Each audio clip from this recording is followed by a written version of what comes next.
నమస్కారం, చరణ్ టీవీకి స్వాగతం. గురుకుల పాఠశాల విద్యార్థుల ఆందోళన. విద్యార్థినిపై దాడి చేసిన ఉపాధ్యాయుని వెంటనే తొలగించాలని విద్యార్థుల డిమాండ్. సంగారెడ్డి జిల్లా హట్నూరా సాంఘిక సంక్షేమ గురుకుల పాఠశాలలో ఘటన. గురుకుల విద్యార్థిని అకారణంగా చితకబాదిన ఉపాధ్యాయుడిపై చర్యలు తీసుకోవాలని డిమాండ్ చేస్తూ విద్యార్థులు రోడ్డుపై ఆందోళనకు దిగారు. ఈ సంఘటన శనివారం రాత్రి మండల కేంద్రమైన హట్నూరా గురుకుల పాఠశాలలో చోటు చేసుకుంది. గురుకుల పాఠశాలలో 9వ తరగతి చదువుతున్న బాలరాజు అనే విద్యార్థిపై ఉపాధ్యాయుడు గోపి విచక్షణారహితంగా చెప్పుతో దాడి చేశాడని విద్యార్థులు ఆందోళన చేపట్టారు.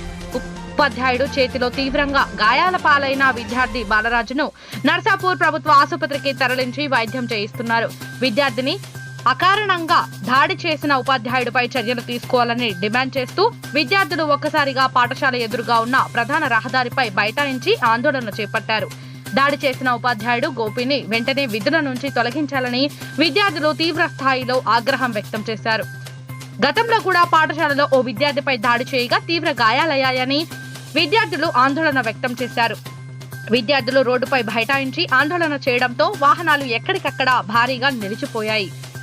విద్యార్థిపై దాడి చేసిన ఉపాధ్యాయుడిపై తక్షణమే చర్య తీసుకోకుంటే తీవ్ర స్థాయిలో ఆందోళన చేపట్టి రేపటి నుండి భోజనం కూడా చేయమని విద్యార్థులు తేల్చి చెప్పారు.